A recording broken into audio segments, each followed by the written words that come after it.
Tonight on TV2 News at 6:30, find out why this town in Japan was so excited for an Obama presidency. And we will tell you who won all of the races in Portage County. Plus, it may be the year of the rat in China, but in the U.S., it seems like it's the year of the donkey. You're watching Portage County's Source for Politics. Your news starts now. This is TV2 News, Portage County's source for local news, weather, and sports.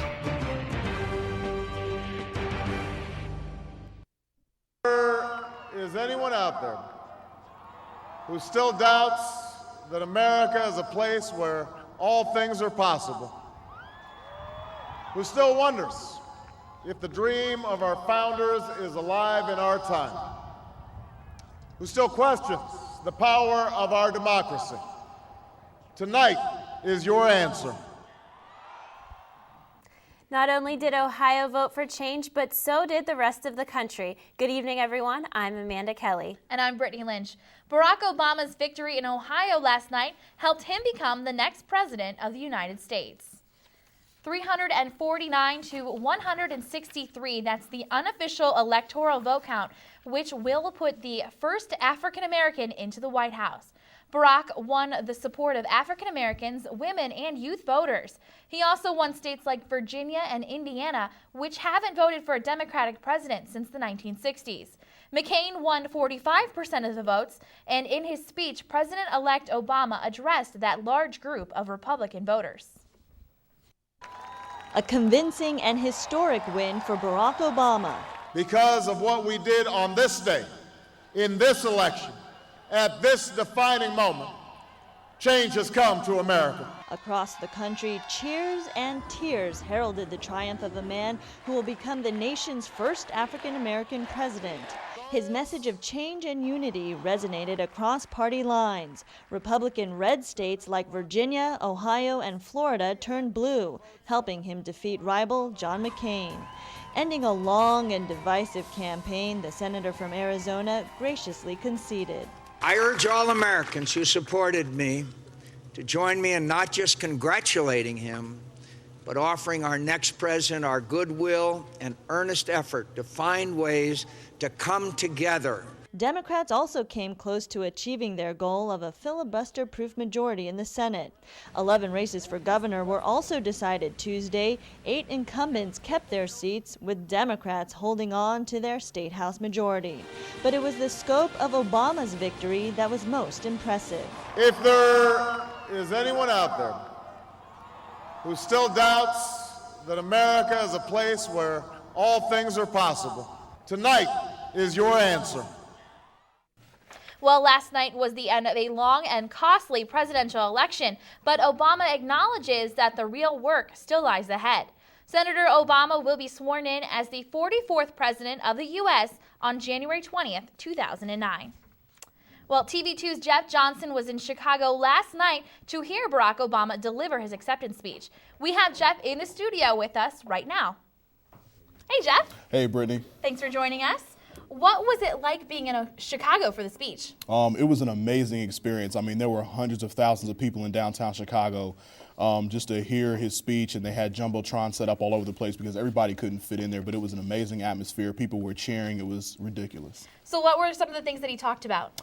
He talked a lot about change coming to America and how the work is not done yet, and he reminded people that there's still a rough road ahead in terms of getting our economy back on track, and he also thanked everybody who helped him get to where he is. So how was Chicago the day after the election? Even this morning, there were still people cheering in the streets, so it was pretty crazy. Chicago's very excited about it. All right, well, thanks for joining us, Jeff. All right. For all the latest information on the presidential race and on all the races and issues from election night, be sure to visit our website at kentnewsnet.com. And TV2's Colleen DeGarro was hitting the streets around Kent today to find out how students and residents felt about the election of Obama. So what did they have to say, Colleen? Well, Brittany, after Obama's big win last night, Kent residents and students are eager and ready to see a change. And I think that this is going to be a good change for America. And I think that he's going to do a good job. He's going to have people in his cabinet that know what they're doing. I don't think that his lack of experience will affect his decision making. Yes, I wanted Obama to win, and thank goodness he did. So, because I think we need a lot of change in this country, and pretty fast.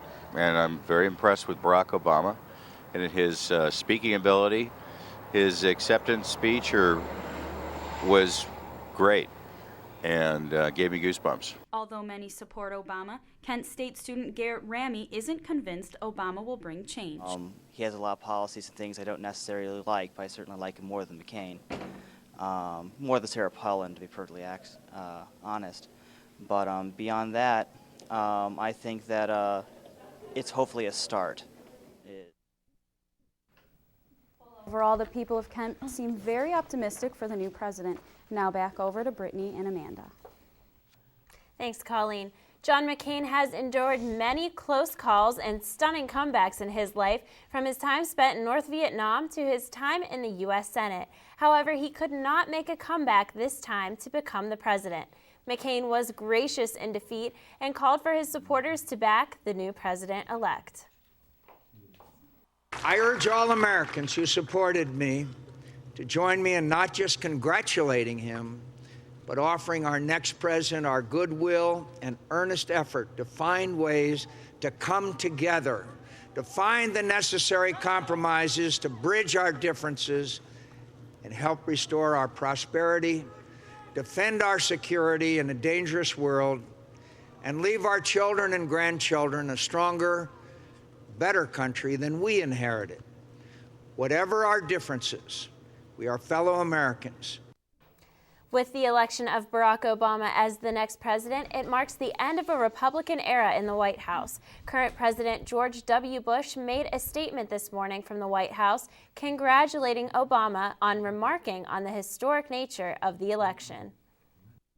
No matter how they cast their ballots, all Americans can be proud of the history that was made yesterday. Across the country, citizens voted in large numbers. They showed a watching world the vitality of America's democracy and the strides we have made toward a more perfect union. For a generation of Americans who witnessed the struggle for civil rights with their own eyes, and 4 decades later, see a dream fulfilled. Other members of the Bush administration, including Secretary of State Condoleezza Rice, praised Obama's accomplishments. President Bush's last day in office will be January 20th, 2009. Coming up on TV2 News at 6:30, we'll tell you who won all the races in Portage County.